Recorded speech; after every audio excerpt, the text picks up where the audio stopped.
several months behind the ball, we are jumping on to have a chat and introduce Cassie in her new role, which I'm hopeful that you've all have noticed how many more times Cassie's been popping up on our Instagram and actually filling the spot with the media team and showing up on time, which I was doing a really poor job of. So welcome, Cassie. Hey.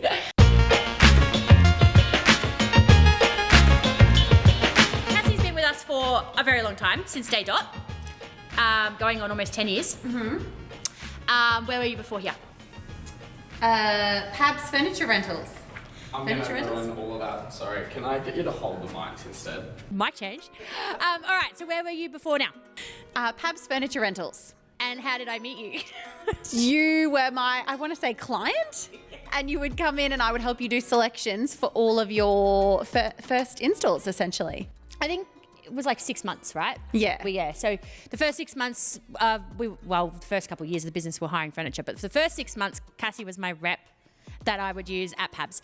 And then we got to know each other quite well. And then we advertised for somebody and we would do like little secret Easter eggs in our conversations. And I'd go back and ring Jake in the car and be like, oh, she wants in. And it worked out. It all panned out because then you were like, if somebody was wanting a job with you, where would that person look? Do you remember that conversation? I do. I remember our little job interview at Coffee Club, and now I live near there. You do? Yes. So we avoided everybody and on a weekend had a coffee at Coffee Club, and now it's now. 10 years later, nearly. When you first started, we didn't have a warehouse. No. Would you like to tell everybody where you worked? I worked from Phoebe and Jake's garage for a very long time. Got to know your kids quite well. And your office was Charlie's bedroom. Yep, and which it was. wasn't a bedroom at the time. It wasn't. It was didn't my have a bed very in there. professional. Had my little desk in there. We had an artwork on the wall. Everything all set up. As you do when you're building a business, it starts from home. Well, a styling business. And we were operational there for I reckon, a good couple of months. And then on the way to an install one day, we saw the for lease sign. Yeah. And we rocked up and called the man. And then he looked like he was out of Farmer Wants a Wife. Yeah. Remember him? Yeah. And we found a warehouse and we just went from there. And then it got really, really full. And then we did Storage King lockers. And I had to go and pull all the furniture from the very back of the storage locker. Yeah. And then we got another warehouse. We did. Then we got another warehouse. And now we have a very big warehouse with lots of staff. And so many staff that I was having a lineup of people at the front of my door asking me questions. And I think we've got 52 staff now. That's not including Jake and I. And it became evident very quickly that I was the bottleneck for almost everything. And that is not a way to run a business. And then we went and bought another one.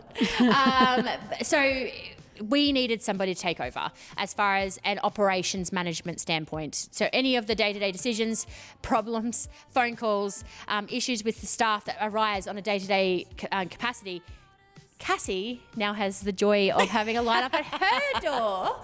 And now we're operations manager. How's that transition been? Great. So far, so good.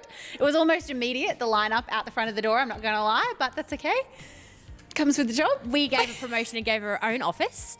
And so part of that has been a really, for me, that's been incredibly, freeing is not the right word, but it has given me so much more time during the day to go fill it up with other businesses. But the time has been amazing, the time back.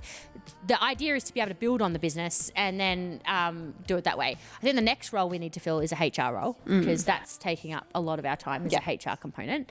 Tell me about the role. Tell me about what you're liking, elements that are difficult. We send each other little memes. I feel like I've never sent you memes before you became operations manager. And now she gets, you sent me memes too. I can't even remember. I feel like it's going to be like insert meme here. Yeah, you have to put one of them in. You can put, I'll give you permission. It was Kindergarten Cop was the last one you sent me. It was the first one. The one screaming into the pillow. When you, I don't even know. When you do something too hard, it's become important at work and then you don't want to be.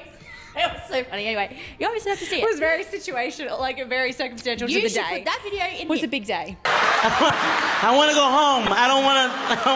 I want to go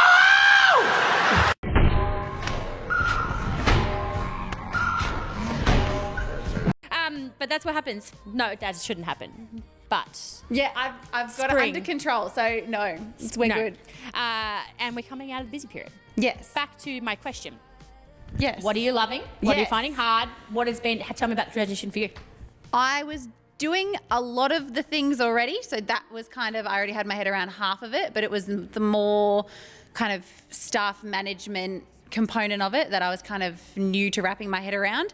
I was already like a team leader, so just kind of that component of more people management, that kind of thing, was a little bit more new to me in terms of managing the logistics team as well as everybody's phone calls, so not just from the styling team, but love stock lists, all that kind of thing. So pretty much getting to play Not house right all now. day. Stock Yeah, lists not right aren't now. so fun right now.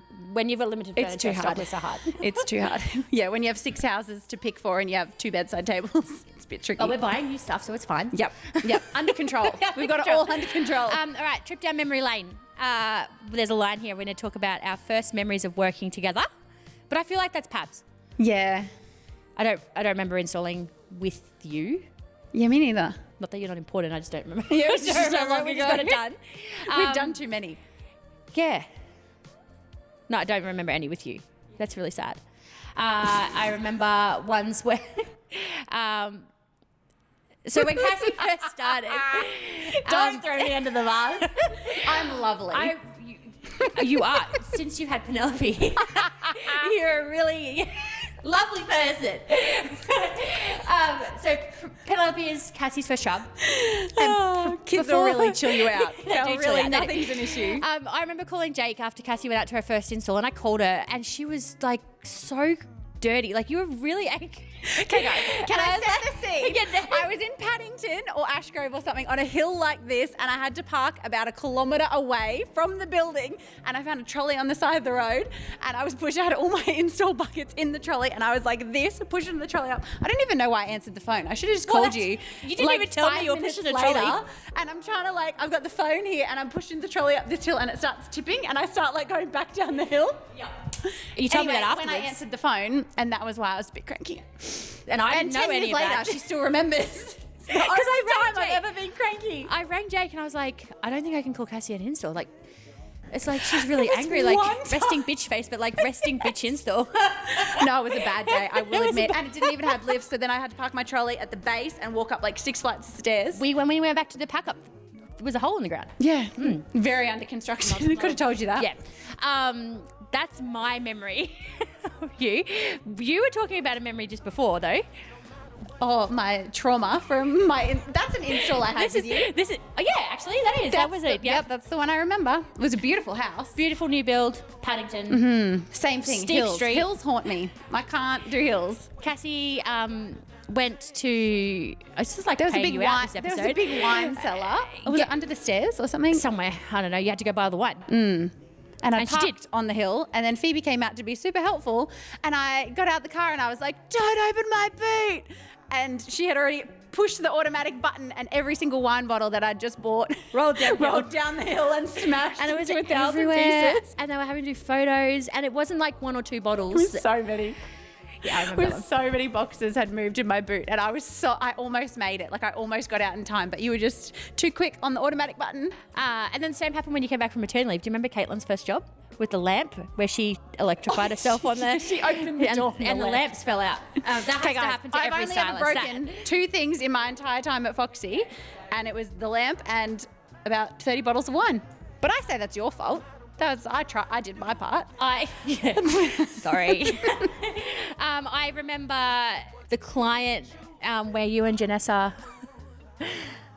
wanted to take down their artwork. Do you remember that? And No, should I? her son and you guys came back bawling your eyes out. You remember it, right? Yes. And you guys it was were in so Ascot upset. or something. Yeah, and you were I was so like, upset. I'm not talking to And anyone ever again. Yeah, and you guys want to take it down because it was a hand-painted artwork. But her son had painted it, and he passed away. You were so upset, and that was like a real, I guess, insight into. We asked really nicely. yeah, we but didn't know it was tactfulness in those approach in those conversations, and that helps us to talk to other staff Yes. about those things. lots of learning curves. I don't really. I mean, we remember were too many others. lovely about it, but geez, we felt horrible once we found the Yeah. meaning of why she wanted to keep her up. But with how- it. it And was we were nice. like, you go. Yeah, You do it. But nice of her to share that. Yeah. Do you have any others? I don't remember. I think we covered off on all my I trauma. remember, this is not yours, the one where Janessa got the viral video of vacuuming under that bed. Do you remember? Out at Springfield, do you remember that? Yes. Her and Russ vacuuming. That was like, that's viral. That was on our TikTok. Yeah, that was bad. That was insane. That's crazy. That's like those videos Jake watches these videos. Free lawn mowing and free gardening, and they do like a transformation Friday. Jake watches all of those videos. It's basically a Dyson promotion. Yeah. Yeah. Yeah. It definitely worked very well for them.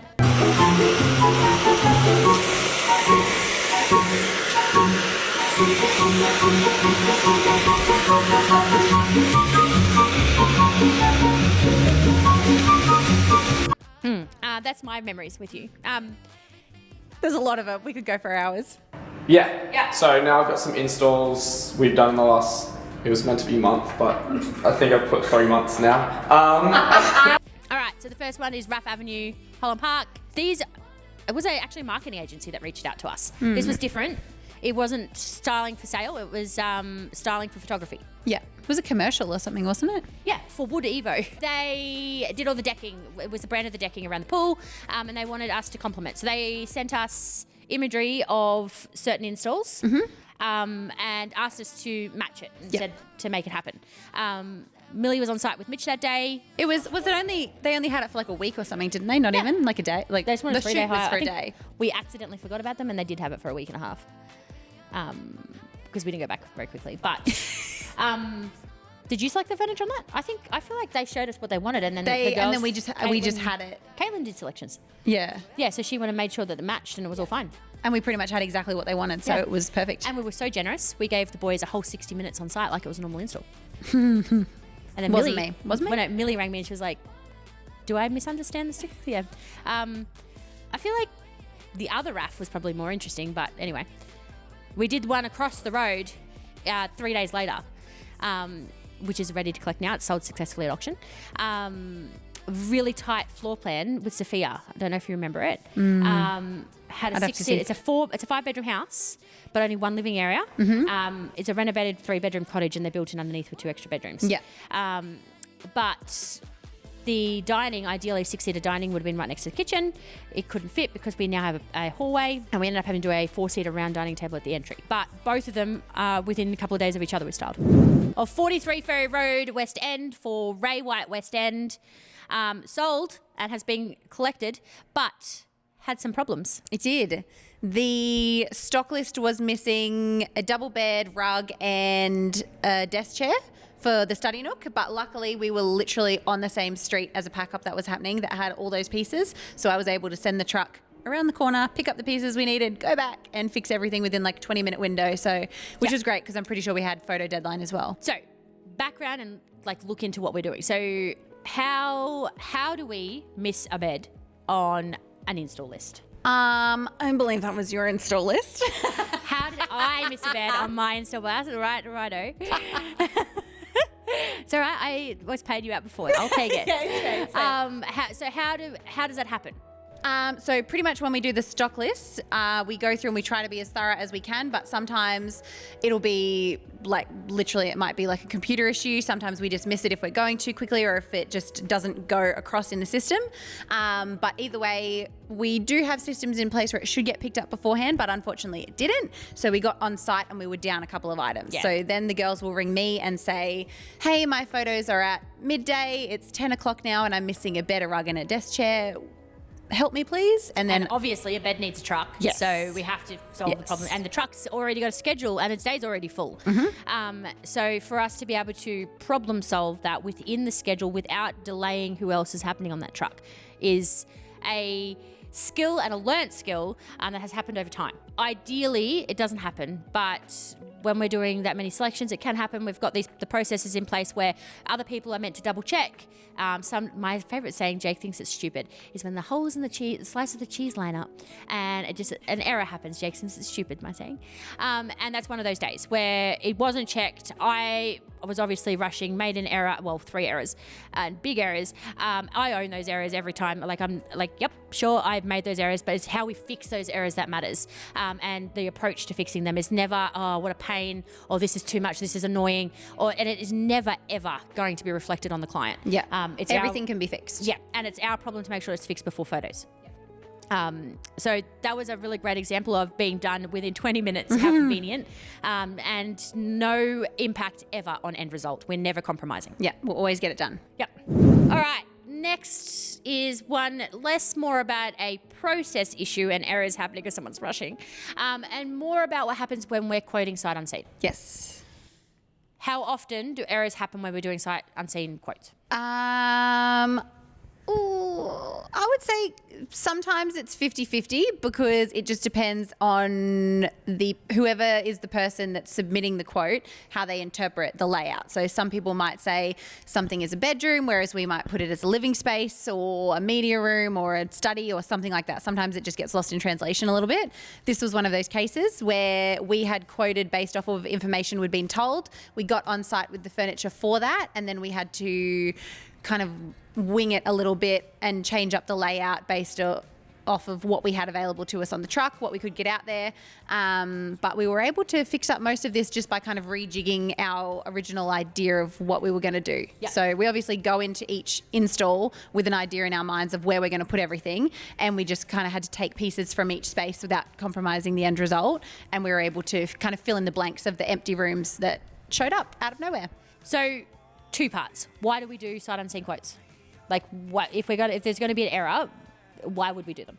So normally if it's a new build, if they have a floor plan they can send through to us, we can just quote based off of that. And then they can normally give us a general rundown of colours, if it's going to be beige or grey or black or white or whatever it is. We can normally get that information from them, and it's fast and easy, and they can say, hey, can you install this 2 days from now? We can say absolutely, because there's no delays getting people out there. And to clarify, when Cassie says 50-50, it's 50-50 as in is the person who's done that quote in that particular moment quoted for the right amount of outdoor settings, for example. But overall, I would say as far as a sight unseen quote bringing us an issue, I would say it would probably be a small handful, which is why we choose to do it, right? It's why we choose to do it. So it generally tends to be those floor plans that don't have the measurements on it and doesn't give as much information as a builder's plan. The reason it's worth it, it's obviously more time efficient. It's more time efficient not just for staff, but also when we're quoting. We're obviously not going to do a consultation. We can do that because we don't necessarily provide a boutique hand-led service. So ours is, it's more about the efficiency for our clients and making it happen in 2 days, like you said. There are jobs. I'm doing this actually quite a lot at the moment. I'm sending a rectangle and a round dining table, just in case. Or lots of jobs in West End where I'm now sending an extra dining chair because we're finding so many study nooks. Are everywhere. So that's how we're combating those things. So we own our trucks. We have our own furniture. So having the extras on the truck, which is what Cassie had. This particular agency, NGU, is an agency we do lots of work for. We aren't going to get in and leave it half done, which is why we give an idea on our quote about how the layout's going to be, but when you got on site, it just didn't work. And we've got to present the home for how it's best presented. I'm imagining if we had a piano left in the space, it's now going to become more of a formal area. Yes, and this was that one where there was a piano left there and we didn't know. So we had less space for furniture to go where we had originally thought, so we were able to use that furniture in other spaces and fill in the blanks a bit more. And we aren't going to move a piano. Yes. Pianos need specialist removalist things, and we don't have those. So if there's a piano in that room, the piano is going to be incorporated into the styling. So it becomes more formal, which then means that you have to have a family living somewhere else. We find that the upstairs living space isn't as generous as it appears in some floor plans, but it's about making sure that home is still presented perfectly, especially in time for photos, and never compromised. If you have extras on the truck, awesome. Otherwise, you would have run something up. I was going to say, we had a whole extra outdoor setting on the truck, and there was a whole rooftop loft area that we'd quoted for a 3-piece for because we thought it was tiny off the floor plan, and then it was massive, so we were able to use the big 4-piece on the rooftop. I bet the boys enjoyed taking that up there. Yep, they did, up the spiral staircase. And up a very steep driveway, because that was very steep. All right, so that's our introduction for Cassie. You will see her making much more of an appearance on our Instagram, and as the business grows and she develops into her role, you're going to see so much more of her than I would say me on Instagram. She is a person you can ask questions to. Same answers you're going to get as what you ask me. But if you want to know like what is working here at Foxy, she's definitely a person that knows the best answers for that. Cool. I agree. Good. That's good.